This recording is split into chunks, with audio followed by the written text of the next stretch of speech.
This is the 97th episode of the Effective Executive podcast and YouTube channel. And this is a warning. It may be past, and I probably should have done this video, months ago. It just didn't come to mind, but it's a warning to executives that you need to be aware of the bullwhip effect. Now,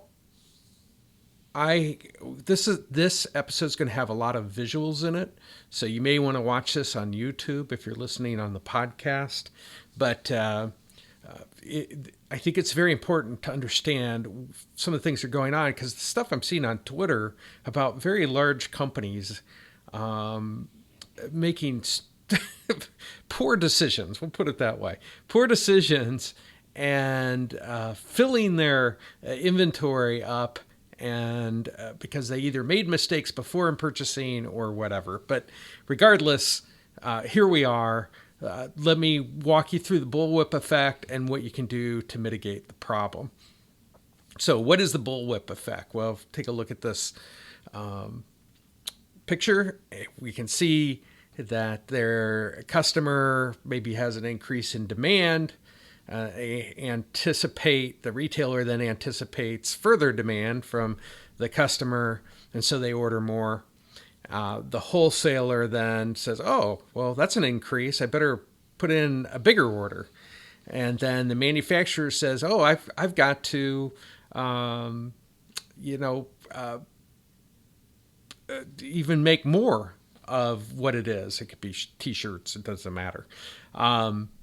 And then the supplier of raw materials then orders more cotton or whatever material that goes into the T-shirts they're making.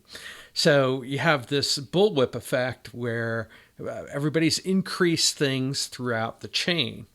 Now, I first encountered this back actually when I was in college and in my master's program. Was something called the beer game. And you can actually, I'll put a link to this in the description. You can actually play it. But if you're going to be an executive, I've done this with many executives over the years. But it was developed in the 1950s by MIT. And it basically is this whole process of managing inventory. And you learn that this thing exists, but it comes out in a lot of different ways.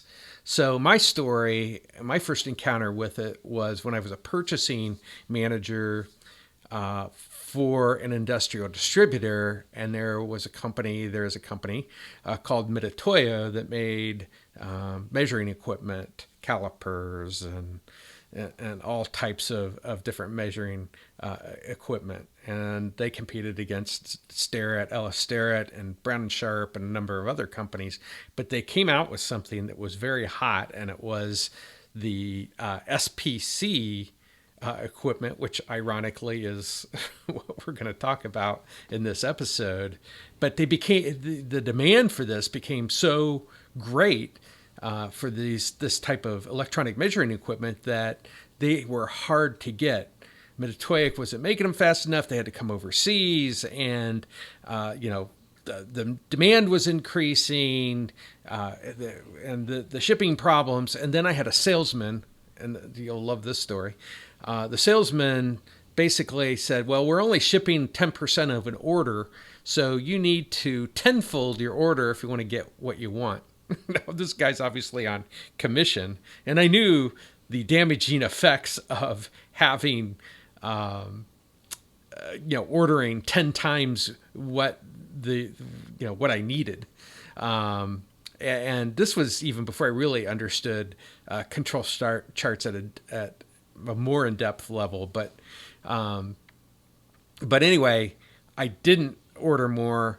And I knew if they did ship everything that we wouldn't have the money to be able to, pay for the inventory. Life of a distributor. So today, what we have going on in a little different scenario, we have these supply chain problems. And so now that the stores are starting to get refilled and will continue to be, and now may be a good time for you to be aware of this bullwhip effect. If you're in retail, if you're anything that is in the supply chain, you need to understand what the bullwhip effect is. Because what happens is the inventory is going to get filled, and then there's going to be this huge demand, because it's been out of stock for a long time. And if you order, with recency bias, meaning you order based off of, oh, look at all the demand we have, we got to order a lot more. And then you're going to have people like Walmart and Target and, all these different companies going out and saying, boy, we need to order more of this stuff. And then they go distribution, you go back to the manufacturer, you're ordering all this stuff. And then the demand was never really, it was artificial. It was never really there. It was just makeup. And so this creates the bullwhip effect. And as things get put back on the shelf, there's going to, if you're not managing your inventory correctly throughout the supply chain, then you're going to create a bullwhip effect, and you're going to have too much. And then guess what happens? You have to cut the price. And sometimes this thing can cycle out, which is, and I've seen it actually on a smaller scale, but where you're out of inventory again, and then you put it back in inventory. And so this thing can really get out of hand. And like I said, I've seen it play out in a very ugly way with some manufacturers. So what do you do? The fix here are control charts. And control charts, I did a video back in March, and again, I'll put a link in the description below so that you can understand what is how it can help mitigate this particular problem. So let's just take a look at some data. It doesn't really matter what the data are. And yes, data, the word data is plural. But it doesn't matter what the data are. But what control charts do is it calculates 3 standard deviations. And you got software out there that does this. I have software out there you can get for $20. You can see here in this picture that everything is between the limits of 763.1 and 506.3. And again, it doesn't matter what the numbers are, but what matters is how to read it. And everything is between the limits, hugging pretty close to the average here of 634.7. So, there's nothing going on. The demand was there, and even though your supply chain ran out because of COVID, this is probably going to be a pretty good representation of what you should be ordering, moving forward. You don't need to, triple your order based off of the recency demand that you've had. You need to go back and look historically at what happened before COVID and not over order things, which I could see it's happening. So, and it's already happened. And now you're hiring people to, handle overstock situation. It's just ugly.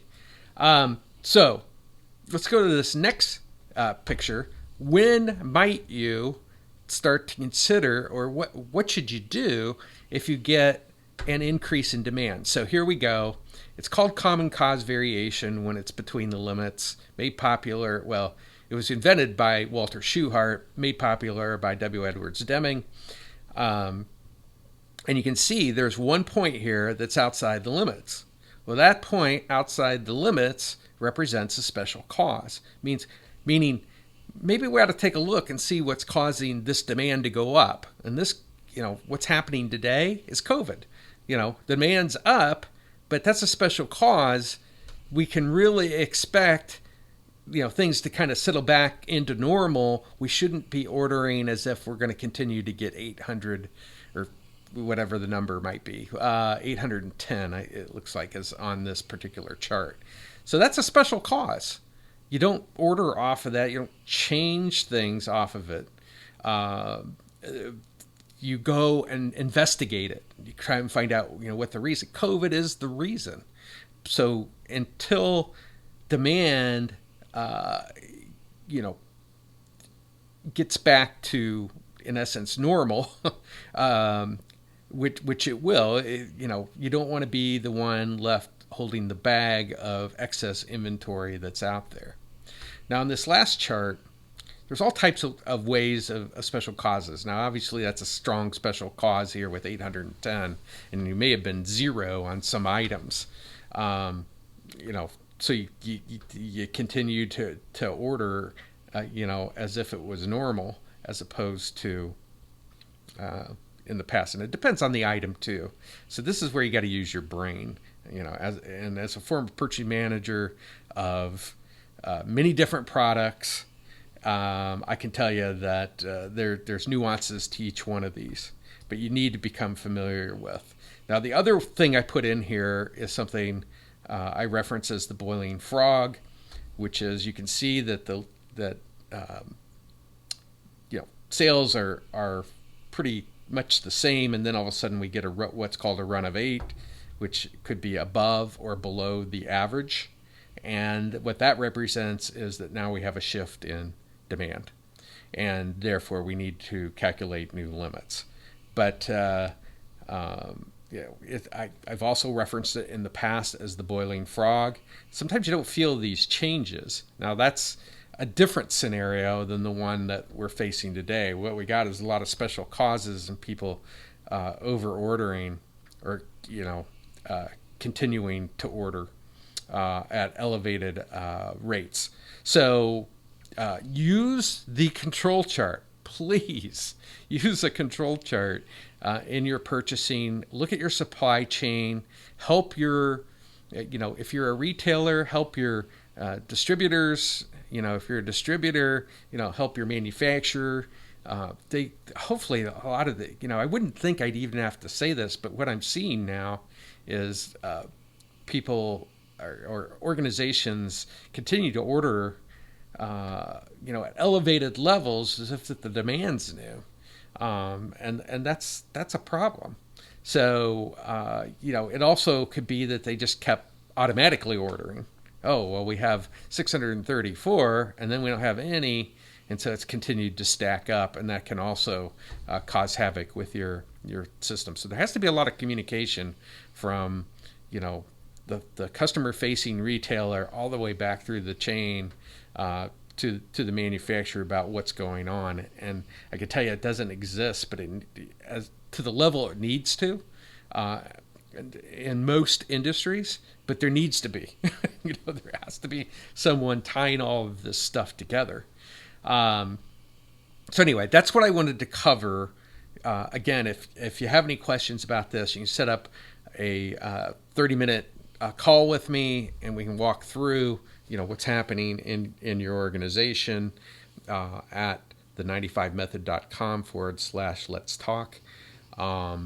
But these things are really important, and the way that they're playing out today, this can really screw up our economy even more if you're not going into it with full knowledge and have lots of communication throughout your supply chain.